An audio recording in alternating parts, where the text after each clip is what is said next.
नमस्कार दोस्तों, क्या आप जानते हैं लोकसभा चुनाव से पहले नरेंद्र मोदी ने 3 महत्वपूर्ण पॉइंट को लेकर देश में जो परफॉर्मेंस दिया था, यानी कि 3 वो मुद्दे थी जिसे लेकर चुनाव जीतने का वो निर्णय लिया था। लेकिन ऐसा कुछ हुआ नहीं। 2024 के चुनाव में नरेंद्र मोदी ने 14 जुलाई 2023 को चंद्रयान 3 लॉन्च किया। उसके शासनकाल में चंद्रयान 3 लॉन्च किया गया। 1 महीने के बाद G20 की बैठक बुलाया।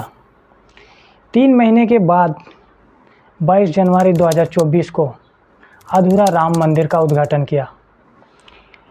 नरेंद्र मोदी का पूरा प्लानिंग सेटअप था कि इस बार का चुनाव फिर से बाजी मारेंगे, लेकिन ऐसा कुछ नहीं हुआ। लोकसभा चुनाव आयोग के अगर देखा जाए तो इस बार का 2024 का चुनाव में बीजेपी कार्यकर्ता और बीजेपी के जो लीडर हैं, उन लोगों की सूझबूझ और उन लोगों की जो प्लानिंग किया था वो सब चौपट हो रहा है। नरेंद्र मोदी के शासनकाल में मणिपुर का हमला देखो, पुलवामा हमला देखो, हाल में अरविंद केजरीवाल को जेल में डाला गया।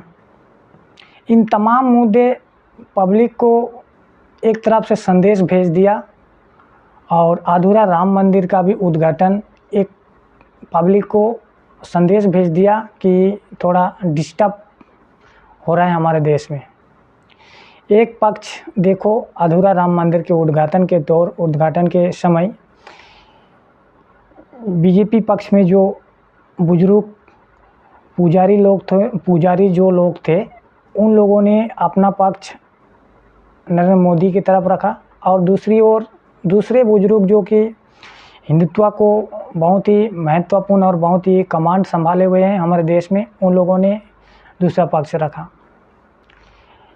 इस पक्ष को अगर देखोगे तो इसमें कहा गया कि शुभ मुहूर्त पे सारा कार्यक्रम हो रहा है, विधि विधान के अनुसार हो रहा है। लेकिन दूसरे पक्ष की ओर देखोगे तो उधर के धर्मगुरु बोल रहा है कि विधि के उल्लंघन हो रहा है, इसका आने वाला समय में कुछ बुरा प्रभाव पड़ सकता है। लेकिन जो पुजारी जान कह के गया वो सही साबित हो रहा है इस 2024 के लोकसभा चुनाव में, जो कि बहुत ही कम वोट आ रहा है बीजेपी के पक्ष में और कांग्रेस के पक्ष में सबसे ज़्यादा पॉइंट जा रहा है। और पहले की तुलना में 19 के तुलना में अगर देखोगे तो बहुत ही कम मात्रा में वोटिंग हो रही है और इस बार शायद हमारे देश की नागरिक को वो मन भावना टूट चुका है जो सरकार के ऊपर सबसे ज़्यादा उम्मीद लगा के बैठते हैं, वोट देते हैं।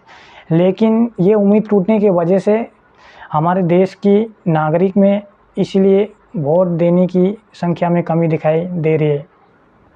वोट को महत्वपूर्ण नहीं समझ रहा है, क्योंकि जब भी इलेक्शन होता है तो नेता लोग बड़े बड़े मुद्दे लेकर आते हैं, भाषण मारते हैं, इलेक्शन ख़त्म, सब अपना अपना रूम चले जाते हैं, सब प्रोग्राम बंद। जैसे ही 4 साल के बाद चुनाव आएगा वैसे ही बड़े बड़े मुद्दे लेकर आएंगे, ये कर देंगे, वो कर देंगे, लेकिन ऐसा कुछ होता नहीं है। यही बात अगर चुनाव की बात करें तो राहुल गांधी फिर से आके 20 लाख नौकरी का ऐलान कर दिया, तो इस वजह से भी कांग्रेस की ओर ज़्यादा वोट जा रहा है। आप लोग डाटा उठा के देख लो।